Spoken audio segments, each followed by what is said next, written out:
Squiz Kids acknowledges the traditional owners of the lands on which we podcast, the Turrbal and Kombumerri people. Squiz Kids! It's your daily news fix. Fun, free, fresh. Hello, Squiz Kids quizzes, and welcome to the Kids vs. Adults Weekly News Quiz, your chance to prove who's been paying the most attention to the week that just was. I'm Bryce Corbett. Now, you know the drill. 5 questions for kids about the wonderful world's happenings of the past 7 days, then 5 questions for adults. Whoever answers the most correct questions takes a victory lap. Easy as. Plus, of course, because it's a Friday, we've got all today's birthday shout-outs and all the shout-outs for the weekend coming, including, of course, the world-famous birthday reggae tune. Because, let's face it, it wouldn't be a Friday without it. You ready all? Let's do this. Alright kids, here are your 5 questions. Question number 1. Let's kick off with a bit of pop music, because it's a Friday. Which American singer-songwriter kicked off her Aussie tour in Brisbane this week? And I'll give you a hint. Her initials are B.E., and one of her most famous songs is called Ocean Eyes. Yeah, that's right. It's Billie Eilish. I'm going to see her tomorrow night. Woohoo! Question number 2. Wildlife experts on the so-called Apple Isle of Australia were busy this week trying to save a pod of false killer whales that had beached themselves. Which state, when I say the Apple Isle, am I talking about? And I'll give you another hint. It's Australia's smallest state. Yeah, that's an easy one, isn't it? Tasmania. Question number 3. We heard in the podcast this week how a kayaker in Chile had a most remarkable experience, being momentarily swallowed and then spat back out by what sort of sea creature? Yes, of course, it was a whale. How terrifying. Question number 4. Squizzy the Newshound also brought us the story in the podcast this week about a fake TikTok video doing the rounds of the internet, incorrectly claiming that there is a secret tunnel into which famous American theme park in California in the United States. I'll give you a hint. Its most famous resident is an oversized mouse. Yes, of course, I'm talking about Disneyland. Where else? Question number 5. A newspaper called the New York Times made headlines this week when it published a recipe for a party food it said was extremely popular in Australia. You take a slice of white bread, you slather it with butter, and you sprinkle hundreds and thousands all over it. What party food am I describing? Yeah, of course, I'm talking about fairy bread.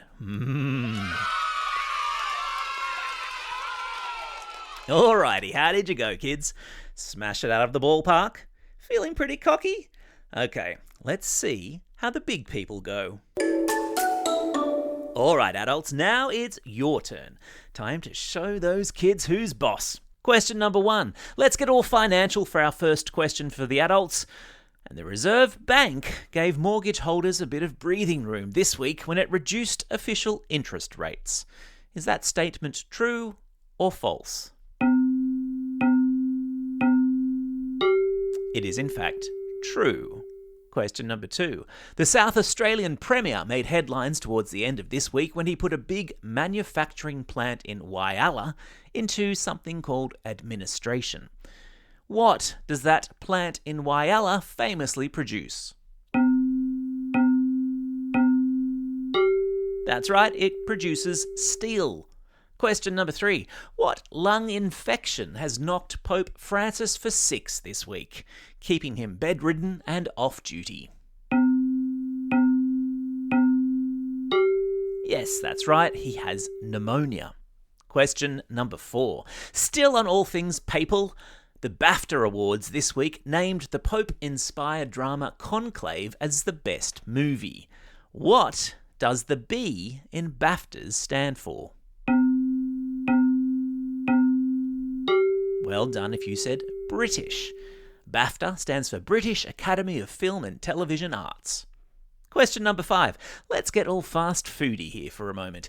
And which famous chicken fast food chain made headlines this week when it was announced its corporate headquarters would be moving from Kentucky to Texas? And the hint is in the name. Well done if you said KFC. And remember, kids, it's a sometimes food. How did you go, adults? How many did you get right? Who is the winner this week? All bow down to your brainiac superiority.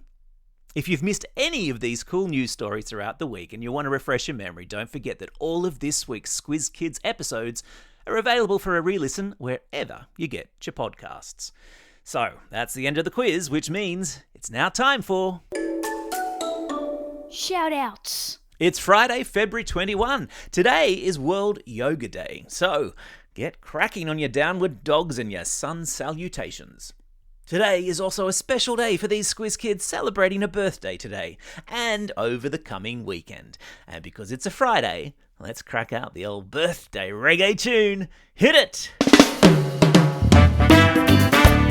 It's a happy birthday today to Jacob from Baldivis, Nico from the Gold Coast, Henry from Brookwater, Skylar from Atwell, Cassie from Templestowe, Lily from Yass, Summer Grace from Geelong, Max from Lake Bolac, Matthew from Hazelwood, Lynn from Springvale, Brooke from Glenmore Park, Benjamin, who's listening all the way over there in Lausanne in Switzerland.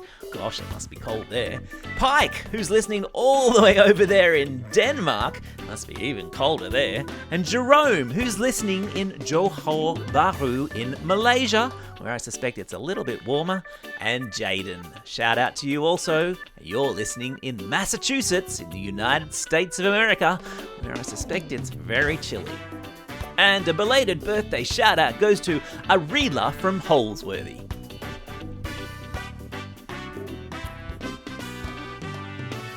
Well, that's all we have time for. I hope you're enjoying these quizzes. Don't forget, there'll be a new one dropping first thing every Friday morning.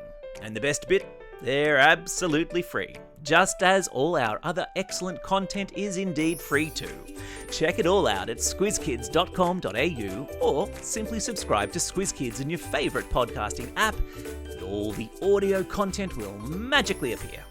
For now though, this is Bryce Corbett signing off and reminding you all to get out there and have yourselves a most excellent day. Over and out.